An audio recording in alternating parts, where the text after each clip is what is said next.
Kita bersama-sama lagi di dalam renungan harian kita pada saat ini. Semoga kita semua tidak bosan-bosan karena mendengar firman Tuhan ini daripada saya setiap saat. Mari kita kuatkan, saling menguatkan keluarga, anak-anak, suami dan istri, agar mereka juga rindu untuk mendengar firman Tuhan ini. Mari kita sama-sama untuk persiapkan hati pikiran kita, agar kita benar-benar dikuatkan. Saudara-saudara, kita berdoa bagi meneruskan firman Tuhan saat ini.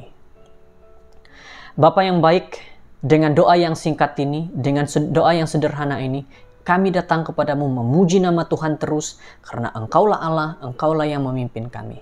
Terima kasih Bapa, sudah mendengar doa kami, memberikan kepada kami nafas kehidupan, memberikan kepada kami akal pikiran yang baik, sehingga memahami firman Tuhan dan iman kami lebih teguh, dekat kepada Tuhan.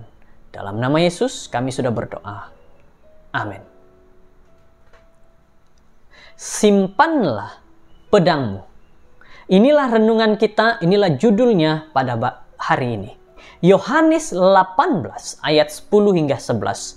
Lalu Simon Petrus yang membawa pedang, menghunus pedang itu, menetapkannya pada hamba imam besar dan memutuskan telinga kanannya. Namun hamba itu, Malkus, kata Yesus kepada Petrus, sarungkan pedangmu. Bukankah aku harus minum cawan yang diberikan Bapa kepadaku? Saudara-saudara, ini adalah kisah di mana Yesus ditangkap. Sudah waktunya Yesus dibawa dan juga disalibkan. Tetapi sebelum itu terjadi satu kejadian di mana Petrus muridnya memotong telinga tentara, pegawai istana tersebut. Petrus telah bekerja sebagai seorang nelayan selama hidupnya dan pasti dia merupakan seorang yang sangat gagah, punya badan yang besar. Kegagahannya itu tidak datang dengan bekerja di gym, mengangkat berat, tetapi dengan mendayung sebuah perahu besar menggunakan tangan, menarik jala yang berat, dan membina azam sekeras besi untuk mengatasi segala halangan di tanah dan juga di laut.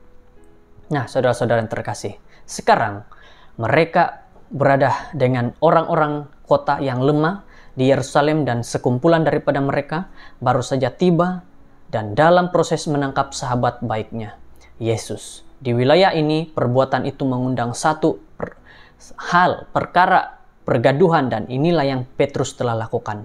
Merasakan bahwa masalah akan timbul, Petrus telah datang dalam keadaan bersiap sedia dengan membawa sebilah pedang yang dia telah gunakan untuk menetak telinga kanan hamba imam besar. Jadi saudara-saudaraku, ketika hamba yang bernama Malkus itu sedang mengerang kesakitan, Tuhan Yesus memerintahkan hambanya, letakkan pedangmu. Kemudian dengan tenang Yesus berpaling dan setelah melepaskan dirinya dengan perlahan-lahan daripada para penangkapnya, dia menjalankan satu pembedahan dan memulihkan telinga itu dengan serta-merta pada tempat dan fungsi yang sepatutnya. Saudara-saudara, daripada cerita ini, Yesus tidak suka dengan kekerasan. Yang Yesus inginkan adalah murid-muridnya tetap memperlihatkan kasih sukacita, kelemah lembutan. Tetapi apa yang terjadi adalah Petrus melakukan satu hal yang membuatkan Yesus berkata, simpan pedangmu. Jadi, banyak kali apabila masalah datang, para pengikut Yesus mau mengeluarkan pedang kekuatan untuk menyatakan hujah mereka dengan kuat. Jika Petrus telah menghabiskan lebih masa berdoa di taman tangisan, mungkin dia tidak akan menggunakan pedang di sisinya, tetapi menggunakan pedang roh, yaitu firman Tuhan. Efesus 6 ayat 17. Jadi saudara-saudara, dapat dilihat di sini, kalau kita lebih fokus kepada doa kita kepada Tuhan, maka yang akan terjadi dalam hidup kita adalah kita tidak akan menggunakan kekerasan, tetapi yang kita gunakan adalah segala kasih kelembutan daripada Tuhan. Jadi saudara-saudara yang terkasih, Yesus mengingatkan Petrus pada saat ini dan pada setiap saat, perkara yang paling penting adalah untuk tidak menyerah kepada perasaan manusia, tetapi berserah kepada kehendak Tuhan. Doa menentukan bagaimana kita bertarung dalam peperangan hidup.